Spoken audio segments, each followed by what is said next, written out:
पिछले वीडियो में हमने देखा था लिम्फोसाइट दो टाइप के होते हैं, B lymphocyte and T lymphocyte. Lymphocyte का production and maturation primary lymphoidal organ में होता है। तो आज इस वीडियो में हम देखने वाले हैं कि बी लिम्फोसाइट और टी लिम्फोसाइट में क्या डिफरेंस है, और वीडियो के एंड में हम कुछ क्वेश्चंस करेंगे जो नीट के एग्ज़ाम में पूछे जाते हैं। तो चलिए शुरू करते हैं।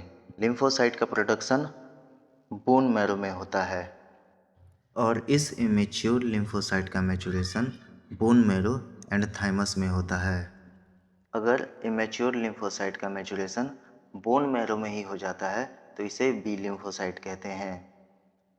बी लिम्फोसाइट एंटीबॉडी का प्रोडक्शन करता है, इसी कारण इसे AMI means antibody mediated immunity कहा जाता है। और चूँकि ये एंटीबॉडी हमारे बॉडी फ्लूइड जैसे ब्लड, प्लाज्मा इन सभी में घूमती है, इसीलिए बी लिम्फोसाइट वाली इम्यूनिटी को ह्यूमरल इम्यूनिटी भी कहते हैं। अब हम बात करते हैं थाइमस के बारे में। अगर इमेच्योर लिम्फोसाइट का मैच्योरेशन थाइमस में होता है तो इसे हम टी लिम्फोसाइट कहते हैं।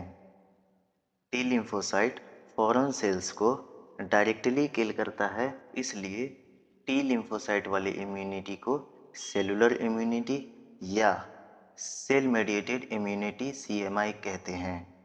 अब हम कुछ क्वेश्चंस के थ्रू इसे याद करने की कोशिश करते हैं। हमने देखा थाइमस का मैच्योरेशन टी लिम्फोसाइट में होता है। ह्यूमरल इम्यूनिटी किससे रिलेटेड है? तो हमने देखा ह्यूमरल इम्यूनिटी बी लिम्फोसाइट से रिलेटेड है। बोन मैरो में किस लिम्फोसाइट का मैच्योरेशन होता है? तो बोन मैरो में बी लिम्फोसाइट का मैच्योरेशन होता है। सेल मेडिएटेड इम्यूनिटी किससे रिलेटेड है? तो सेल मेडिएटेड इम्यूनिटी को हम सेलुलर इम्यूनिटी भी कहते हैं, जो कि टी लिम्फोसाइट से रिलेटेड है। एंटीबॉडी किससे रिलेटेड है? तो हमने देखा कि एंटीबॉडी बी लिम्फोसाइट से रिलेटेड है। सेलुलर इम्यूनिटी कौन प्रोवाइड करवाता है? तो cellular immunity T lymphocyte provide करवाते हैं।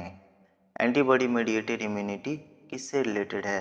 तो हमने देखा antibody mediated immunity AMI B lymphocyte से रिलेटेड है। नेक्स्ट वीडियो में हम पढ़ेंगे सेल्युलर इम्यूनिटी के बारे में। नोट्स आपको पोस्ट वाले सेक्शन में मिल जाएगा। Thank you.